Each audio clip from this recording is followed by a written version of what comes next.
여러분 안녕하십니까. 7월 23일 새벽이 됐습니다. 저는 책입니다. 이 나라의 운명을 바꾸는 모기 한 마리. 오늘 제목 어떻습니까? 저는 요즘 우리 정치가 이 과거보다 더 빈약해졌다는 느낌을 지울 수 없습니다. 정치 정말 빈약해졌습니다.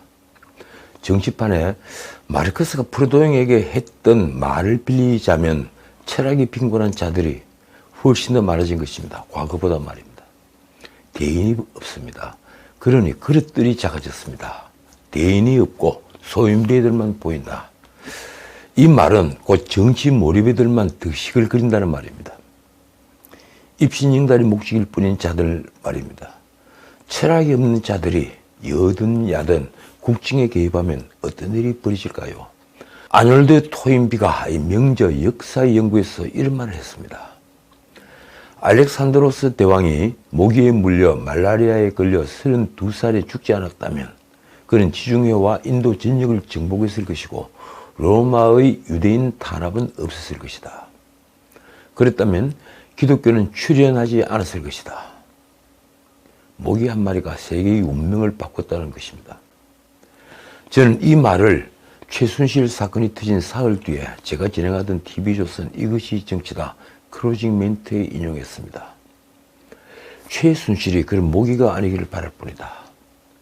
그런데 결국 표현이 좀 그렇습니다만 모기가 된 겁니까? 그 일로 우리나라 정치 역사가 완전히 바뀌었습니다. 결국 최순실은 본인은 좀 억울하겠지만 그런 모기가 되었고 이 나라의 운명이 바뀐 겁니다. 지금 나라의 운명을 바꿀 수도 있는 모기 한 마리는 누구일까요? 아마 이 나라의 운명을 바꾼 것은 몇몇 악성 모기들일 것입니다. 최순실이 아니고 말입니다. 어떤 철학도 없이 권력 욕에 눈이 벌겋게 된 천박한 자들이 바로 그들 모기입니다. 철학이 없는 자의 말은 늘 달콤하고 그럴듯해 보입니다. 참말은 엉성해 보이지만 거짓말은 구체적이고 진짜처럼 가공을 하기 때문입니다. 그런 자들은 권력에 아첨하고 자신의 권력을 잡으면 잔혹해집니다. 철학이 없으니 말은 필요에 따라 언제든 바뀝니다. 문재인의 최대 실정은 무엇일까요? 편가르기, 내로남불, 안보자해. 그 외에 많이 있지만 저는 그의 최대 실정이 재정 파탄이라고 생각합니다. 여기에도 모기가 있습니다. 단순한 재정을 허문 것이 아닙니다. 문재인은 빚을 내 그 돈을 마구 살포해서 국민에게 국가가 모든 걸 해결해 준다는 환상을 심어줬습니다. 진짜 이 구휼이 필요한 저소득층을 지원한 걸 제가 나무라는 게 아닙니다. 문재인 정부의 돈 살포는 아무런 방향성도 그리고 기준도 없었습니다. 이른바 K방역의 실패로 인한 코로나 확산이 그에게 구실을 줬고 결과적으로 구명줄이 됐습니다. 코로나가 문재인을 살린 겁니다. 문재인은 편가르기와 그런 돈 살포로 국정 지지율을 유지했는데 그렇지만 국민의 도덕적 해이는 거기서 비롯된 것입니다. 지난 대선에서 보았듯이 종부세, 재산세 등 징벌적 세금을 낸 중산층이 분노한 것은 자신의 세금이 나라를 위해 낸 세금이 아니라 구멍난 재정으로 무너지는 문재인 정부를 지탱하기 위해 낸 세금이라는 걸 알았기 때문입니다. 세금과 군정이 무너진 나라가 국가가 무너지지 않은 경우는 단 하나도 없습니다. 중국의 역대 모든 왕조는 바로 세금과 군정이 무너졌기 때문에 무너졌습니다. 문재인 정부 때 고민정이 한 유명한 말이 있죠. 그녀는 2019년 11월 라디오에서 이렇게 말했습니다. 자꾸만 곳간에 있는 것이 다 바닥나 버리면 어떻게 할 거냐고 하는데 이 곳간에 있는 그 작물들은 계속 쌓아두라고 있는 게 아니다. 쌓아두기만 하면 썩어버리기 마련이다. 참 놀라운 발언이었습니다. 재정을 두고 이 보관하면 썩는 곡물에 비유하는 건 무지한히 그럴 수 있다 치더라도 이미 곳간이 텅 빈 것을 모르고 곳간에 쌓여 있다고 믿은 그 인식이 문제였던 것입니다. 그렇습니다. 솔직히 민주당 의원들 뿐이 아닙니다. 국민의힘 의원들 역시 이 재정 파탄을 몰랐습니다.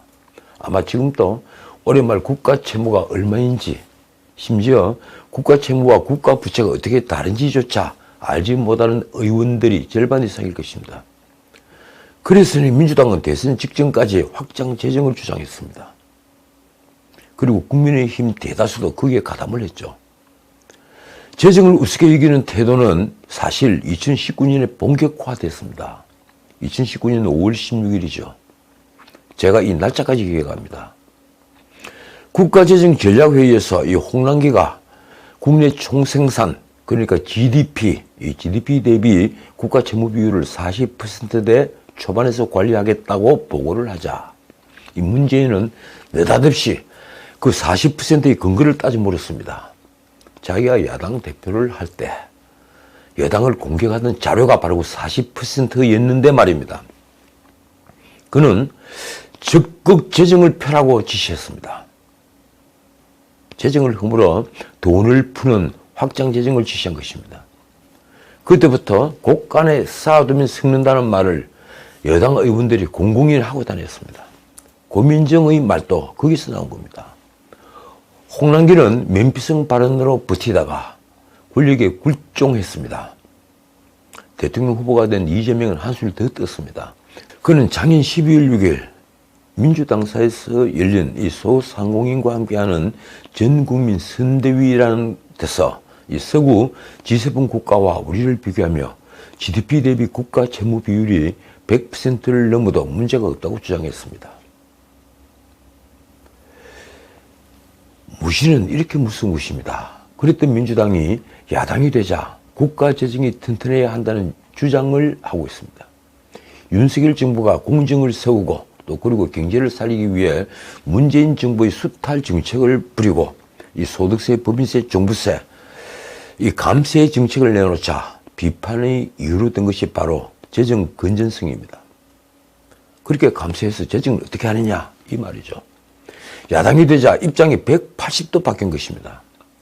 원내대표 박홍근은 20일 국회 교섭단체 대표연설에서 윤석열 정부가 추진하는 법인세 감세 최고 세율 25%를 22%로 낮추는 그 감세를 두고 부자 감세로 비판받은 이명박 정부 정책을 재탕한 수준이라고 비판하며 이렇게 말했습니다. 소수 재벌 대기업의 혜택이 집중되는 법인세 감세로 국가 재정이 축소되는 일을 반드시 막아내겠다. 정부 정책의 방향이 완전히 거꾸로 가고 있다. 이게 무슨 말인가요? 재정을 조금만 공부를 해도 이런 말은 절대 할 수 없습니다. 그런데 이 민주당이 언제부터 재정을 고민했는가요? 박홍근은 정부가 내놓은 정책은 온통 감세와 규제 완화 정책뿐이라고 말했습니다. 그럴 수밖에 없죠. 문재인이 문자 그대로 세금 약탈 그리고 규제로 이 경제를 완전히 마비시켰으니 말입니다. 그동안 높은 법인세가 투자를 가로막고 경쟁력을 떨어뜨리며 결국 일자리 창출을 막는 한 이유가 됐다는 건 생각해 보지 않았습니까? 왜 서구는 경쟁적으로 법인세를 내리고 있을까요? 제가 어제도 말씀드렸지만 특히 불황기에는 감세가 투자를 늘리고 일자리를 만들며 소비를 확대해서 결국 세수 확대로 나아가게 하는 감세의 역설이 통합니다. 어쨌든 민주당은 재정을 이유로 지금 감세를 반대합니다. 정책위 의장 이 김성환이 21일 기자간담회에서 한 말이 이렇습니다. 한 사회를 운영하기 위해서는 국가 재정이 튼튼해야 한다. 그렇다면 재정을 확충해야 하는데 정부는 정반대로 대기업과 부자 감세를 한다. 말하자면 여기서도 내로남불입니다. 문재인 정부 때 재정 건전성이 중요하지 않다며 정신없이 돈을 써서 재정을 망가뜨리던 자들이 단 한 번도 반성의 말을 하지 않은 채 느닷없이 재정 건전성 타령을 하니 말입니다. 그들이 변명을 내렸습니다. 다시 박홍근이 말입니다. 2008년 리먼 브러더스 사태로 촉발된 전 세계적인 금융위기 이후 초저금리와 양적 완화가 만들어낸 유동성 잔치가 끝나가고 있다. 이 말은 맞는 말입니다. 그래서 어쨌다고요? 말하자면 자신들이 돈을 펑펑 쓰던 때와 지금은 다르다는 것입니다. 지금은 비상한 경제 상황으로 대다수 국민이 불안하고 삶이 벼랑 끝에 내몰리는 위기 국민이라며 박홍근은 이 문제는 이런 어려움이 이미 대선 전부터 예고됐다고 말했습니다. 그게 불과 몇 달 전까지 재정을 더 풀어야 한다고 외치다가 갑자기 태도를 바꾼 이유입니까? 그때도 저는 무차별적인 재난지원금 명분으로 문자 그대로 마구 재정을 살포하기보다는 광범위한 감세가 더 효과적이라고 말했습니다. 돈을 푸는 것보다는 차라리 감세를 해서 돈을 푸는 것과 똑같은 효과를 주는 것이 더 낫다는 것이죠. 게다가 아까 말씀드린 바처럼 감세가 재정 건전성 악화로 곧장 이어지는 것은 아닙니다. 우리가 또 하나 해야 할 것은 지출 구조 조정입니다. 세금을 방만하게 쓰는 것을 싹 뜯어고쳐야 한다는 말입니다.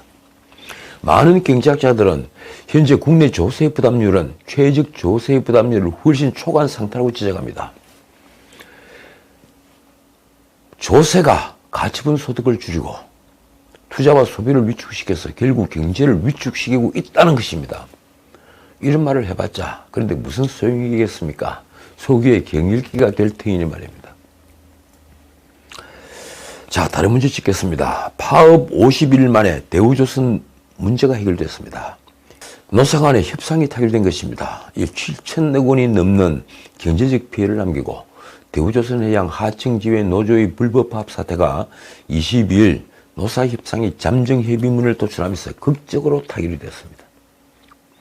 민주노총 금속노조 소속인 하청지회 노조는 경남 거제의 옥포조선소 1독의 점거도 풀기로 했습니다. 하청지회와 협력사협의회 측은 어제 오후 4시 30분 거제시 대우조선해양에서 협상 타결을 발표했습니다. 협상 막바지 최대 쟁점이었던 손해배상 소송 제기와 그리고 고용 승계에 대해 노사가 의견을 좁히면서 전격 합의가 이루어진 것입니다. 일독에서 스스로 용접한 구조물에 이 신호통을 안고 있는 유최한 이 하청지회 부지회장 등도 곧 점거를 풀고 나올 것으로 보입니다. 합의문에는 임금 인상 등의 내용이 담겼습니다. 사측에 해당하는 대우조선해양의 협력업체는 올해 업체별로 임금을 4%에서 7% 그러니까 평균 4.5%로 올리기로 결정했죠. 하지만 노조가 30% 인상을 요구했고 파업의 원인이 됐습니다. 그러나 협상 과정에서 계속 코너에 몰린 노조는 인상 수준을 계속 낮춰갔고 결국 이미 결정된 수준을 그대로 받아들이는 것으로 합의했다고 합니다. 노조는 당초 설과 추석, 연휴가 이 세 번 상여금으로 각각 기본급의 100%씩 총 연 300%를 요구했습니다. 하지만 이 역시 요구 수준이 계속 낮아졌습니다. 협상 막판 타결 지체의 원인이 된 민영사 책임 문제는 어떻게 합의한 것인지 아직 확인되지 않았습니다. 그런데 알려지기로는 임금 인상과 고용 승계 문제는 잠정 합의안에 다 담겨 있는데 손해배상 소송 문제는 합의안에서 빠져 있다고 합니다. 이날 하청지회 노조는 잠정 합의안에 대한 전 조합은 찬반 투표를 진행합니다.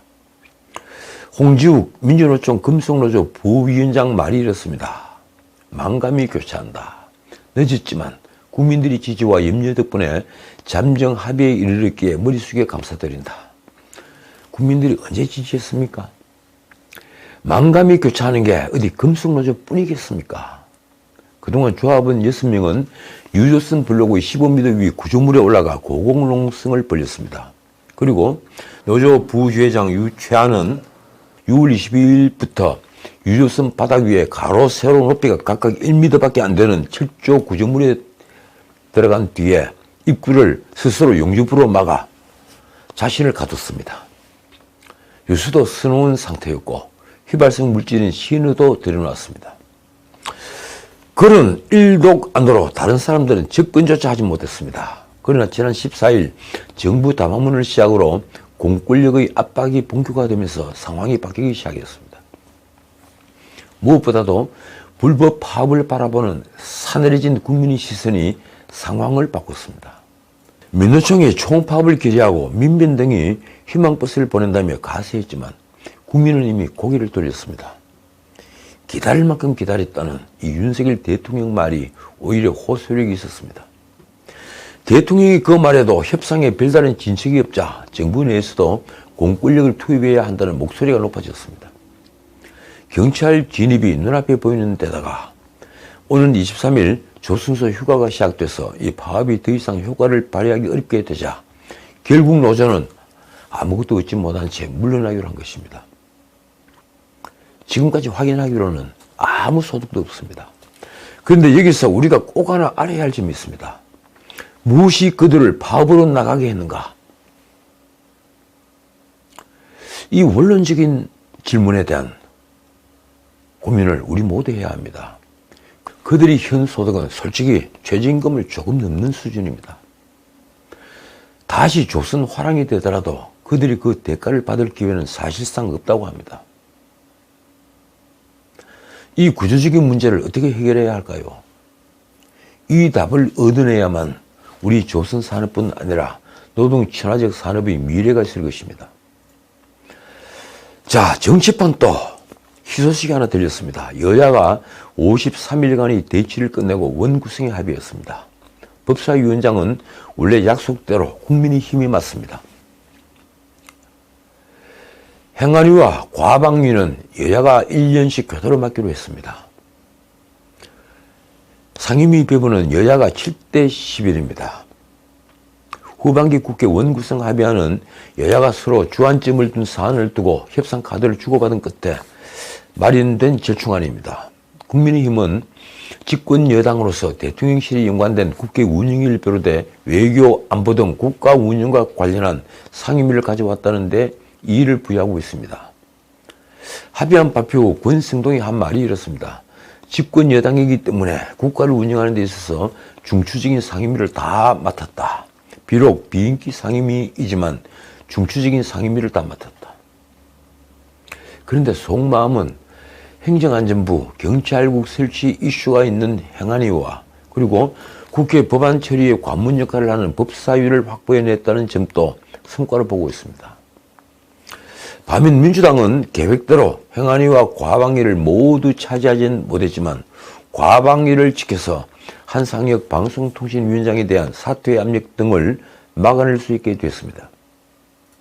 끝까지 버티겠다는 거죠. 솔직히 지상파 방송을 비롯해 노조가 장악한 언론 환경을 지킬 수 있게 된 것입니다. 박홍근이 말입니다. 방송 장악과 관련한 우려가 현실적으로 높기 때문에 과방위를 우선적으로 선택해야 한다는 생각을 가졌다. 그래야 현재 방통위와 같이 중립적인 국가기관이 이 정치적 외풍에 흔들리지 않고 자기 업무에 충실할 수 있다고 봤다. 이런 명분을 댔습니다.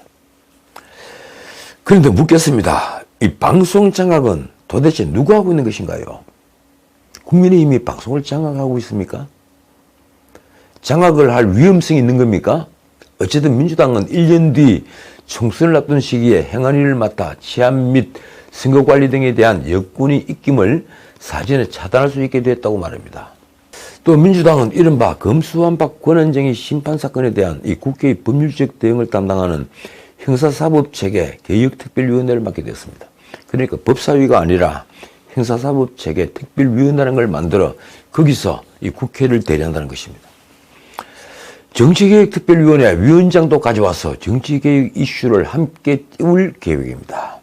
또 선거제도가 어떻게 바뀔까요?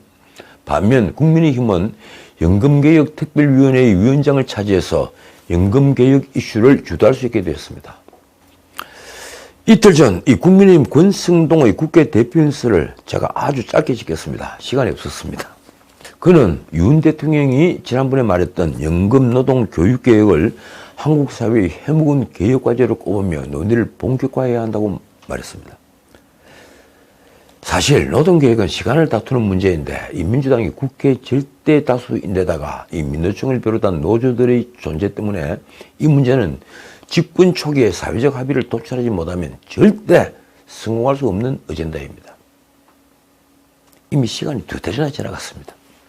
권성동은 노동계획을 두고 이 노동 생산성이 평균 수준에 미치지 못한다고 하는 지적과 그리고 주 52시간 근로제의 획일적 적용 등을 문제 삼았습니다.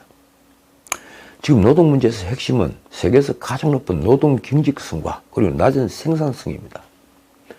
지금처럼 해고 어려운 상황에서 일자리는 쉽게 만들어지지 않습니다. 그래서 이 문제는 윤석열 정부의 성공과 직결된 문제입니다. 일자리를 만들기 위해서는 노동개혁은 반드시 해야만 합니다. 여야 간의 논쟁이 된 부분은 권성동이 이 경제 분야 정책 대전을 시사한 발언입니다. 권성동의 말이 이렇습니다. 문재인 5년 내내 정치가 경제의 발목을 잡았다. 올만 산다식의 근시안적 정책, 그리고 국민을 갈라치는 분열적 정책이 바로 민생 고통의 주범이다. 그럼 문재인 정부의 정책이 지금 민생 고통의 주범이라는 얘기입니다. 그래서 내린 결론입니다. 문재인 정부의 경제정책이 정부 주도였다면 윤석열 정부는 민간 주도다. 이것은 본질적 전환이다. 그러면서 과감한 규제개혁과 세제개혁을 거론했습니다. 솔직히 맞는 말입니다. 민주당은 그런 말들이 목에 걸렸을 것입니다. 그래서 이제 민주당 의원들은 연설을 하는 동안 많이 자리를 비웠습니다. 연설이 끝난 뒤 민주당 원내대표 박홍근이 한 말이 이렇습니다. 여전히 남 탓을 하는 것인지 심히 걱정스럽다. 국민이 원하는 통 큰 모습, 민심에 귀를 기울이며 성과로 입증하는 유능함을 보여달라. 이재명도 한마디 했습니다. 자신의 무능함을 남 탓으로 돌리는 아주 민망한 장면이었다. 정말 그런가요? 그런데 지금은 허니문 기간입니다. 왜 허니문이라고 할까요? 보통 집권 반년 정도는 전 정권의 정책 영향이 그대로 미치기 때문입니다. 집권 6개월도 안 되는 정부를 두고 꾸짖는 것은 결국 자기 얼굴에 침 뱉는 것과 똑같다는 얘기입니다. 지금도 마찬가지입니다. 지금 고물가, 고금리, 고환율, 삼고 현상은 외부 요인인데다가 문재인의 실정으로 인해 그 대처가 쉽지 않습니다. 특히 재정이 무너져 재정으로 흡수할 여지가 없게 됐습니다. 그러니 집권 2달의 상황을 모두 새 정부 탓으로 돌릴 수는 없는 것입니다. 자, 오늘은 여기까지입니다. 이재명의 친형 이재선 씨, 돌아가신 분이죠. 이재선 씨 정신병원 강제 입원 의혹과 관련한 서류가 사라진 것으로 확인됐습니다. 30년 이상 보관하도록 법이 규정한 서류들입니다. 신상진 현 성남시장이 꾸린 정상화위원회는 21일 고의 폐기 가능성이 있다며 수사 의뢰를 권고했습니다. 그 이재명에게는 또 하나 악재가 터졌죠. 이재명은 감사원이 백현동 개발 의혹에 대해 민간 개발사에 최소 이 수백억 특혜를 몰아준 사업이라고 결론을 낸 데 대해 입장문을 냈습니다. 성남시가 박근혜 정부의 요청을 이행한 것이라고 강변하면서 그걸 특혜라고 한다면 백현동 용도 변경을 요구하고 관철한 박근혜 정부는 특혜 강요죄에 해당한다고 했습니다. 과연 그런가요? 토지 용도를 무려 4단계나 올린 건 누가 한 짓입니까? 이재명은 종범이었습니까? 한편 22일 수원지법에서 열린 은수미 전 성남시장 재판에서 이 검찰은 징역 5년형과 벌금 1,000만 원 그리고 추징금 467만 원을 구형했습니다. 공직은 이처럼 늘 조심해야 하는 자리입니다. 후흑의 소유자라도 말입니다. 후흑 다들 아시죠? 두꺼운 낙과 검은 마음, 이 후흑의 소유자라도 그렇습니다. 지금까지 전식이었습니다.